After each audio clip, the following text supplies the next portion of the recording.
ఇప్పుడు అందరికీ తెలుసు, మొబైల్ ఫోన్, కంప్యూటర్ మరియు ఇంటర్నెట్ సహాయంతో ఆన్లైన్ షాపింగ్, బ్యాంకింగ్ లావాదేవీలు, షాపింగ్ చెల్లింపులు మరియు ఒకరికి మరొకరికి డబ్బు పంపడం ఎంత సులభమైందో.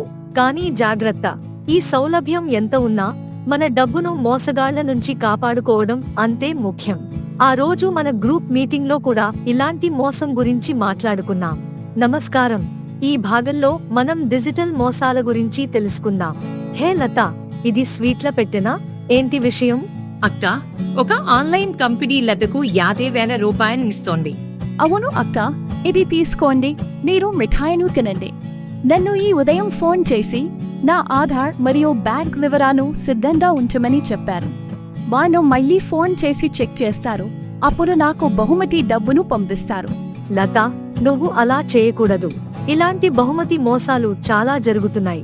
నమ్మకాలు చూపించి నీ వ్యక్తిగత వివరాలు తీసుకుని దాని ద్వారా నీ బ్యాంక్ ఖాతా నుంచి డబ్బు తీసిపోతారు. దీన్నే డిజిటల్ మోసం అంటారు. అయ్యో, డిజిటల్ మోసం! అక్క, నేను ఇప్పుడు ఏం చేయాలి? నీ వ్యక్తిగత వివరాలను ఎవరికీ చెప్పకూడదు. అందులో కొన్ని ముఖ్యమైనవి: పూర్తి పేరు, పాన్ లేదా ఆధార్ నంబర్, తల్లిదండ్రుల పేర్లు, పుట్టిన తేదీ, బ్యాంక్ ఖాతా నంబర్, డెబిట్ కార్డ్ పిన్ మొదలైనవి. వీటిని చెబితే మోసగాళ్లు నీ బ్యాంక్ ఖాతా నుంచి డబ్బు తస్కరించుకుంటారు. సరే అక్క, అర్థమైంది. మరో విధంగా డిజిటల్ మోసం ఎలా జరుగుతుందా? ఇది చాలా రకాలుగా జరుగుతుంది. ఒకటి, బహుమతులు లేదా ఎక్కువ డబ్బు సంపాదించే అవకాశాలు అందిస్తామని చెబుతూ ఫోన్ కాల్స్, SMS, వాట్సాప్ లేదా ఈమెయిల్ సందేశాలు పంపడం. వీటిని ఫిషింగ్ మోసాలు అంటారు. 2, ఉద్యోగం కోసం వెతుకుతున్న వాళ్ళు, ఆన్లైన్ ద్వారా డబ్బు సంపాదించాలని చూస్తున్న వాళ్ళు లేదా ఇంటర్నెట్ను సరిగ్గా ఉపయోగించే మార్గాలు తెలియని వాళ్ళు చాలా జాగ్రత్తగా ఉండాలి. ఒక్కసారి నాకు కూడా ఇలాగే మోసగాళ్ళు ఫోన్ చేసి ఉంటారు. బహుశా QR కోడ్ లేదా లింక్ ద్వారా కూడా మోసాలు జరుగుతాయి. KYC అప్డేట్ చేయాలి, ఖాతా బ్లాక్ అవుతోంది, విద్యుత్ కోత జరుగుతుంది లేదా లోన్ మాఫీ చేస్తారు వంటి నమ్మకాలతో లింక్ పంపిస్తారు.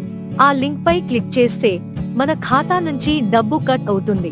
అలాగే కొందరు షాపుల QR కోడ్లను మార్చి మనం స్కాన్ చేస్తే డబ్బు షాపు వాళ్లకు కాకుండా మోసగాళ్ల ఖాతాకు వెళుతుంది.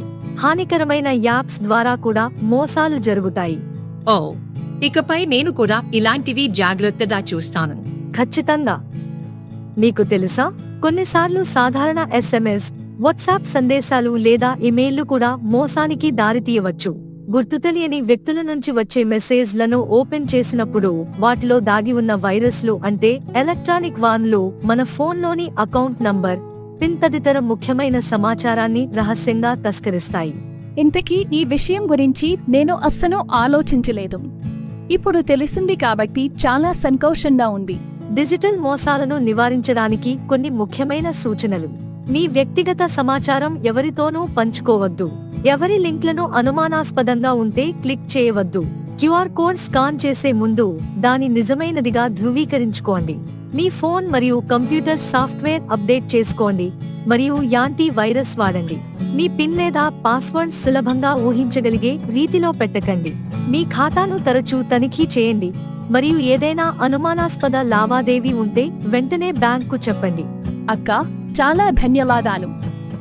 మీరు చెప్పినవి నేను తప్పనిసరిగా పాటిస్తాను. నేను కూడా ఈ విషయాలను అందరికీ చెబుతాను. వారు కూడా డిజిటల్ మోసాల నుంచి సురక్షితంగా ఉన్నారు. అవును, ఈ భాగం ఇక్కడ ముగుస్తుంది. మరుసటి భాగంలో మరో ముఖ్యమైన విషయం గురించి తెలుసుకుందాం. నమస్కారం. నమస్కారం.